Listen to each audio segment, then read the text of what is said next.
Maharashtra times online मध्ये आपलं सर्वांचं स्वागत आहे. 15% एसटीची भाडेवाढ झाल्यानंतर छत्रपती संभाजीनगरमध्ये अंबादास दानवे यांच्या नेतृत्वात ठाकरे गटाने आंदोलन केलं आणि आंदोलनानंतर पोलिसांनी आंदोलनकर्त्यांना ताब्यात घेतलं होतं. आपल्यासोबत काही महिला आहेत ज्या आंदोलनामध्ये सहभागी होत्या. मला सांगा, काय मागणी होती तुमची आणि कशासाठी आंदोलन केलं? खरं तर पहिले सरकार का डोक्यावर पडलेलं आहे का? पहिलं अर्ध तिकीट करायचं महिलांना आणि आता भाडेवाढ केली आहे. खरं तर गोरगरीब जनता हीच एसटी महामंडळात फिरतीये, श्रीमंत लोक फिरत नाहीये. यांनी ना तसं भानावर या, यांच्या गोळ्या जर कमी झाल्या असल्या गोळ्या यांनी यांचा हे करावा, यांनी गोळ्या चालू ठेवावं आणि गोरगरीब जनतेवर यांनी अन्याय होऊ देऊ नये आणि भाडेवाढ करू नये. यांनी जर भाडेवाढ, आज आम्ही रस्ता रोको आंदोलन केलेलं आहे, उद्या रस्त्यावर उतरू, पण यांनी भाडेवाढ ही रद्द झाली पाहिजेत. मात्र महिलांसाठी त्यांनी लाडकी बहीण योजना काढली होती, तेव्हा विरोधक जेव्हा म्हणत होते की ह्या योजनेची भरपाई नंतर निवडणुकीच्या नंतर केली जाईल, तर खरंच तसं हो, झालं? तसंच झालेलं आहे. यांनी लाडकी बहीण योजना जी काढलेली आहे, आम्हाला सर्वांना माहिती होतं की एका हाताने द्यायचं आणि दुसऱ्या दोन्ही हाताने घ्यायचं. कारण किराणाचे भाव जर पाहिले तर ते पण वाढलेलेच आहे. आणि हे आता आहे ना, खरं तर लाडकी बहीण योजनेचे पैसे जे आहेत ना, ते इकडून भाडेवाढ करून काढतायत. नक्कीच. मला सांगा, तुम्ही जे आंदोलन केलंय त्या आंदोलनानंतर सरकारला खरंच फरक पडेल का आणि भाडेवाढ जी केलेली आहे ती कमी होईल का? त्यांना कमी करावंच लागेल. त्यांनी जर भाडेवाढ नाही कमी केली तर परत आम्ही रस्ता रोको करू आणि याच्यापेक्षाही मोठ्या प्रमाणात करू, तीव्र आंदोलन करू, छेडू आम्ही चौकात. पण आता हे जे भाडेवाढ झाली आहे, लालपरी ही सर्वसामान्य नागरिकांसाठी सर्वात महत्वाची आहे. मात्र भाडेवाढ झाल्यामुळे सर्वसामान्य नागरिकांना झळा बसतात.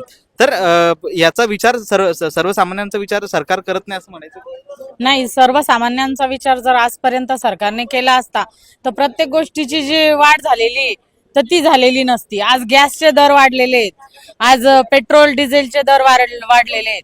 तर सर्व भाजीपाला असो, किराणा असो, टोटल सर्व गोष्टींचे जे दरवाढ झालेली, तर ही सामान्य जनतेची पिळवणूक करताय सरकार आणि या भ्रष्टाचारी सरकारचा आम्ही निषेध करतोय. नक्कीच भ्रष्टाचारी सरकारचा निषेध करतोय. तुम्ही ज्याच्यासाठी आंदोलन केलं होतं, ज्या मागणीसाठी, त्या आंदोलनानंतर तुम्हाला पोलिसांनी ताब्यात घेतलंय?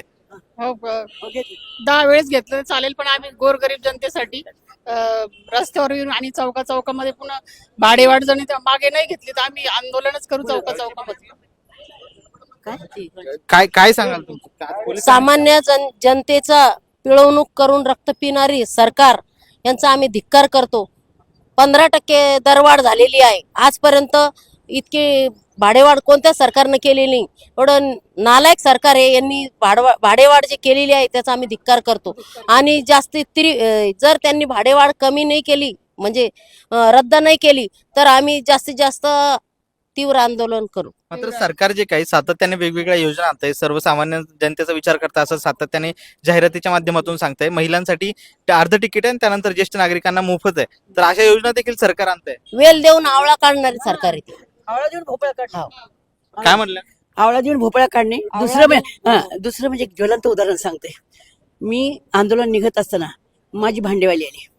ती म्हणे, ताई कुठे चालत? मी म्हणलं, मी जरा भाडेवाढ झाली आहे एसटीची, ते चांगलं केलं. म्हणलं, तुला 1,500 रुपये आले का ग याचे? हो म्हणे आले. पण ते काय करायचं म्हणे. अशा ज्वलंत प्रतिक्रिया ताई भाऊ. पण आता काही नाही बोललं तर माणसानं सात गज शेबुटाला पाहतात, तसं ते आंदोलन आहे. पण सरकार तर सातत्याने वेगवेगळ्या योजना आणतंय, तर मग त्याचं काय? काहीच व्हॅल्यू नाही त्याला.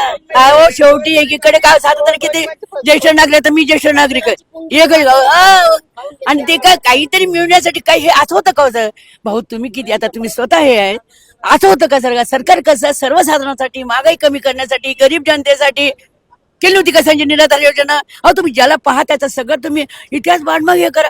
काही निघाला ज्येष्ठ 3 हातात हे करा. तुम्ही काय उपयोग आहे त्याचा? काहीतरी म्हणत होत्या तुम्ही, आता काय म्हणत होत्या? गाजराची पुंगी वाजवली तर वाजवली, खाऊन घेतली असं सरकार आहे. फक्त निवडणुकी पुरतच त्यांनी गाजराची पुंगी दाखवली आणि आता खाऊन घेतली. म्हणजे 15% दरवाढ केली, म्हणजे जे गरीब जनता आहे ती एसटीनी बसनीच जाणार आणि अर्धी भाडेवाढ, म्हणजे अर्ध भाडं केलं होतं त्यांनी, आता त्याची बरोबरी करून घेणार आहे म्हणून गाजराची पुंगी मानली.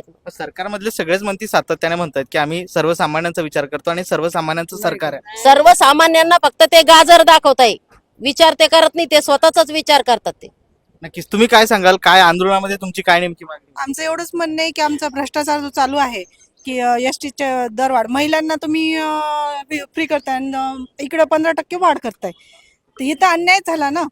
सामान्य नागरिक तर बसमध्येच फिरतो, त्याच्यात जेवणावरती GST आहे, प्रत्येक गोष्टीवरती जीएसटीची किती वाढ झाली जेवणावरती पण जीएसटी, मिठावरती सुद्धा जीएसटी. ताई, तुमचे हे आंदोलन तुम्ही जे केलं, आक्रमक पद्धतीने आंदोलन केलं, त्यानंतर खरंच सरकार या आंदोलनानंतर भाडेवाढ कमी करेल का असं वाटतंय का तुम्हाला? नाही, सरकारला तर भाडेवाढ कमी करावंच लागेल. आता तरी आम्ही राजकीय पदाधिकारी होतो, पण जे भाडेवाढ जर झाली नाही तर आम्ही सर्वसामान्य लोकांना आमच्या समावेश करून आम्ही आंदोलन करू आणि यांना भाडेवाढ कमी झालीच पाहिजेत. कारण हे फडणवीसचं जे सरकार आहे हे नेहमी 10 ते 15 वर्षापासून यांनी फक्त गाजर देण्याचं काम केलेलं आहे. हे गाजर आता आम्ही गाजर त्यांनी दाखवू बी नाही आणि आम्हाला गाजर देऊ पण नाही. खरं त्या सरकारला ना सर्वसामान्य जनता बी आणि आम्ही उद्धव बाळासाहेब ठाकरे जे नेते मंडळी आहे, जे पदाधिकारी यांना आम्ही धडा शिकूच. नक्कीच आम्ही सर्वसामान्य लोकांना धडा शिकू असं त्यांचं म्हणणं आहे. ताई, मला सांगा, हे जे काय आंदोलन केलं तुम्ही, आंदोलनाच्या नंतर आता सरकार खरंच तुमच्या मागण्या मान्य करेल असं वाटतं? तसं तर आतापर्यंत सरकारने अशा कोणत्याच मागण्या आहेत ज्या मान्य केलेल्या नाही आहेत.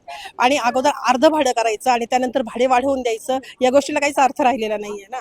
म्हणजे त्यांनी जे इलेक्शनमध्ये पैसा खर्च केलेला आहे तो सगळा जनतेकडनं वसूल करतायत ते.